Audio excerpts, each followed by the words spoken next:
Right now, I'm on my way to meet a real estate agent. His name is Warren Johnson. We've done a couple of transactions together. I'm going to ask him if I can interview him.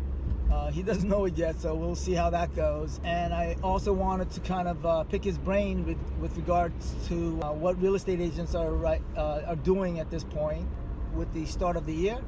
So that's what I'm doing in the middle of the day. It's around 12:30 right now. All right, here we go.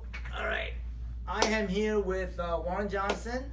He's with Remax Property Center in Paramus. And I'm here to just kind of shoot the breeze with him and just talk about just random stuff. It's not scripted.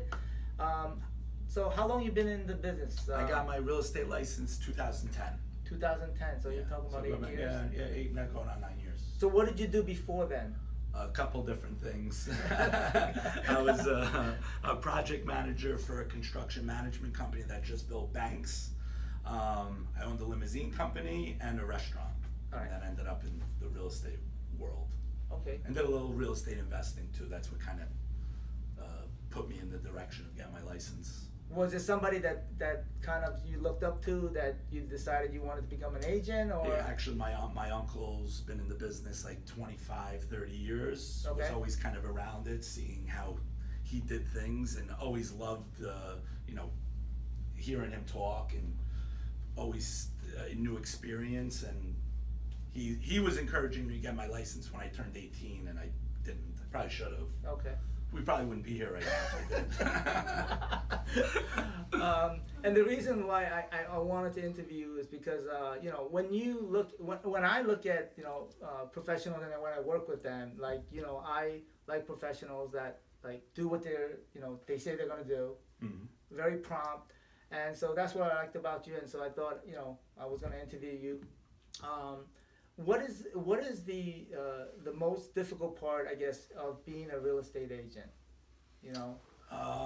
Working around other people's schedules. I mean, we're always we have to always be available. I mean, the phone never stops. No, it doesn't matter what time of day or day of the week.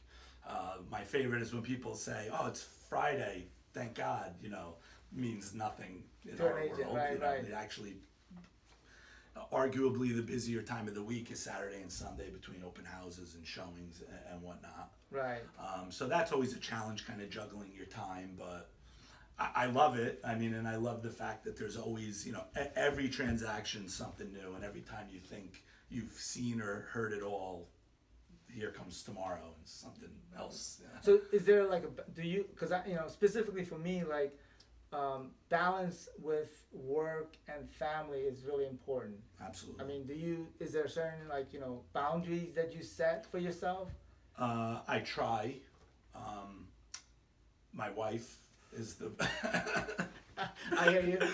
You have to keep the gifts coming. Right. But she does a lot. I mean, she understands the different seasons where I get busier.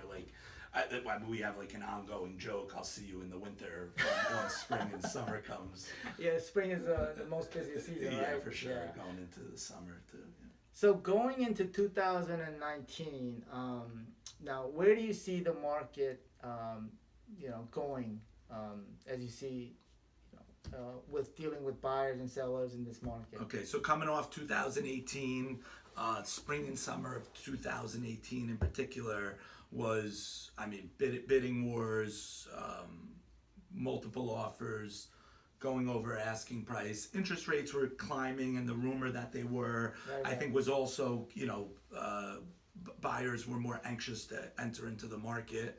And there was not enough inventory, which is also was a factor. Okay. So there were more buyers than there were homes in Bergen County in particular, in the mainly entry level price point for any given town. Okay.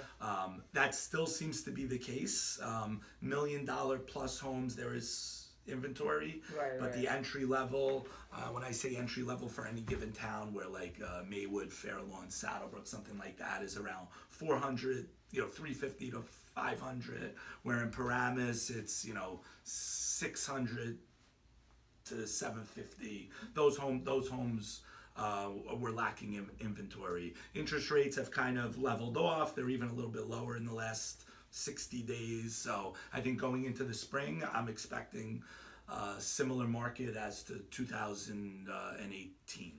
So you don't see it slowing down in 2019? I don't in 2019. Okay, that's great. That's good for you. Yeah, it's good. That's good.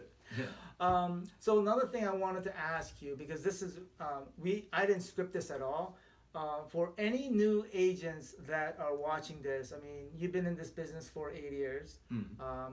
What two or three, Okay. tips, or what would you tell a new agent that's coming into this business now? Okay, so coming into the business, you're not going to make money right away. No, really? So you need some. you need a little savings. Okay. Maybe more than a little. Best case scenario, you're going to come out of license, set yourself up with an agency, and if you get lucky and have a listing or find a buyer and get a contract within even the first 30 days, it's still going to take you at least 45 to 60 to close. Well, right. Then you hand your check over to your broker and wait for your check, first your cut. Right. So, I mean, in best case scenario, you'd be lucky to see your first commission check within 90 days. And that's, I 3 would months say, is even, 3 months, yeah. that would be like best case scenario also. Right, right. The other thing, advice would be is setting yourself up with an agency that is set up to train newer agents. Where I work for Remax, there are certain offices that are set up for it, but Remax has more seasoned agents. Right, that's what So Remax has more, because you basically operate independently. Right. And so that's what each office is owned independently, and then all the agents are independent. Right. Yeah. So and then your third tip would be the third tip, which I always struggle with the third. The third tip would be find your niche in the industry. Right. Do you prefer working with buyers? Do you like? You're probably going to start working with buyers. Right.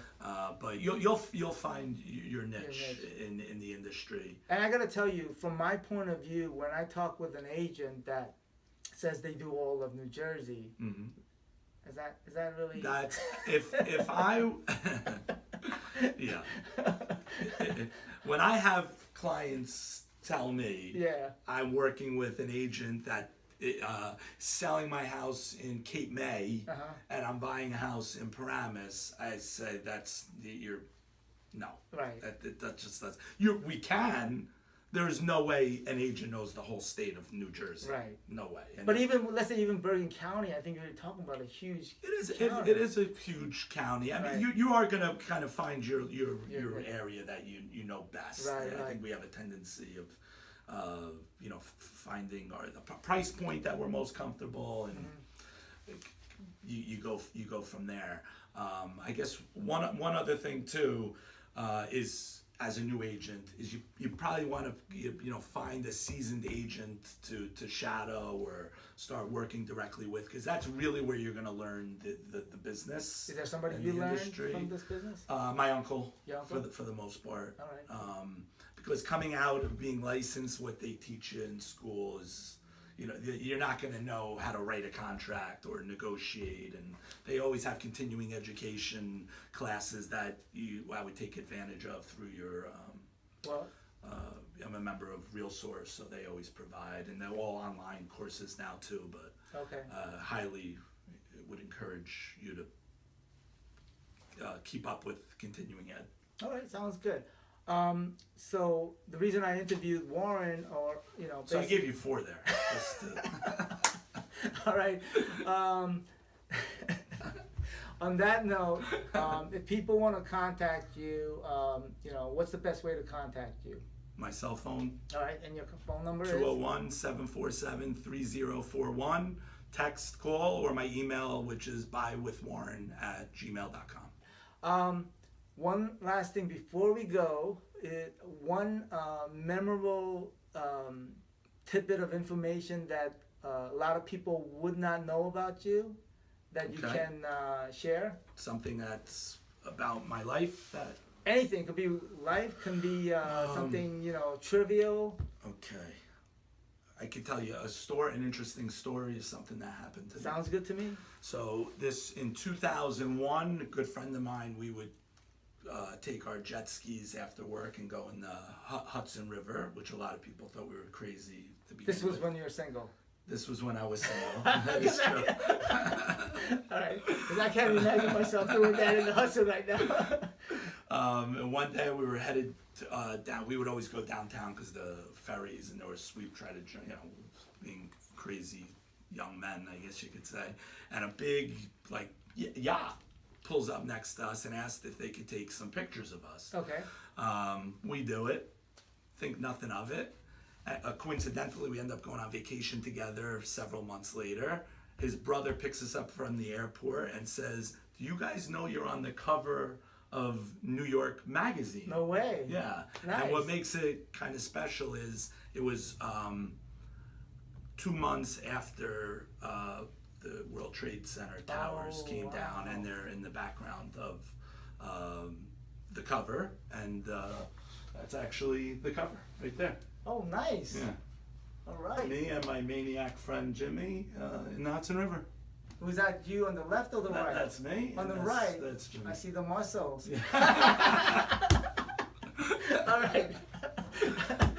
All right. I want to thank Warren for taking the time to do this video, and hopefully we can do more business. Very good. All right.